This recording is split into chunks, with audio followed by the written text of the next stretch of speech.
Expert से इन सवालों के जवाब हम जानने की कोशिश करते हैं। दिनेश नैन साहब, सर आपके पास आते हुए, चेतावनी के साथ ये अटैक हुआ है इजराइल की तरफ से, और चेतावनी अमेरिका की तरफ से भी दी जा रही है और इजराइल की तरफ से भी दी जा रही है, तो क्या सर ये रुक जाएगी लड़ाई या फिर यहां से आप और बढ़ता हुआ इसे देख रहे हैं?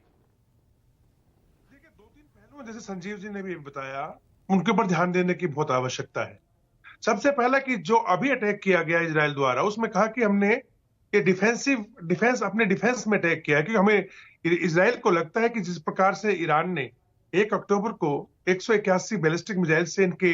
इंस्टॉलेशंस पे अटैक किया था, तो इनका कहना है कि इनके पास खबर है कि वो ऐसी तैयारी कर रहा था और उसके कारण इनको डिफेंसिव उसमें उनके ऊपर अटैक करना पड़ा।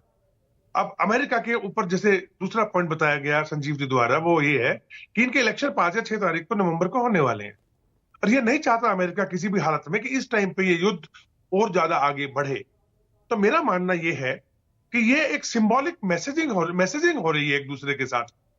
देखिए, अगर हम थोड़ा सा पीछे चले जाएं, दमास्कस के अंदर जब 4 के करीब जनरल थे ईरान रिवॉल्यूशनरी गार्ड्स के, जो कि हिजबुल्लाह के साथ हैंड इन ग्लव्स काम कर रहे थे और उससे इजराइल काफी परेशान था, तो उसने दमास्कस के अंदर इनके कॉन्सुलेट के ऊपर बमबारी करके उसको मारा।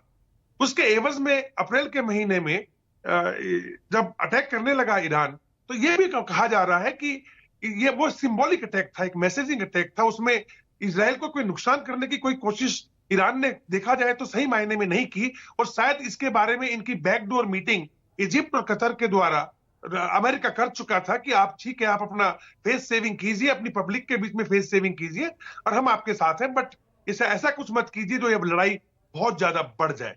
उसके बाद में इजराइल की तरफ से जब इस्माइल हानिया को ईरान के अंदर खूब उसके घर में घुस के मारा, तेहरान के पास में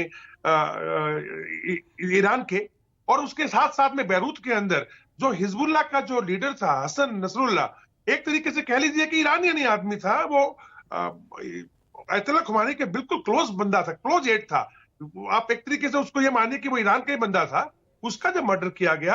तो दो तरह से ईरान परेशानी में आया और प्रेशर में आया। एक तो इस्माइल हानिया के केस में यह प्रेशर में आया कि कैसे कोई देश आके आपके घर के अंदर मार के चला गया। हालांकि इजराइल ने कभी इसका क्लेम नहीं किया, लेकिन पब्लिक के लिए जो पब्लिक डीलिंग करना जो है वो बहुत मुश्किल हो गया था खुमैनी को कि कैसे वो डीलिंग करे। दूसरा, जिस प्रकार से एक के बाद एक लीडर्स उड़ा दिए गए थे हिजबुल्लाह के, और हूती के ऊपर भी अटैक हो रहा था, साथ साथ में जो ईरान समर्थित ग्रुप है इराक से लेकर सीरिया में, इनके ऊपर भी बम्बार्डमेंट्स हो रही थी। तो ये लोग कह रहे थे कि अब ईरान कहां सो रहा है जब हमारे पे इतना ज्यादा अत्याचार या अटैक हो रहा है। तो इन दोनों को संभाल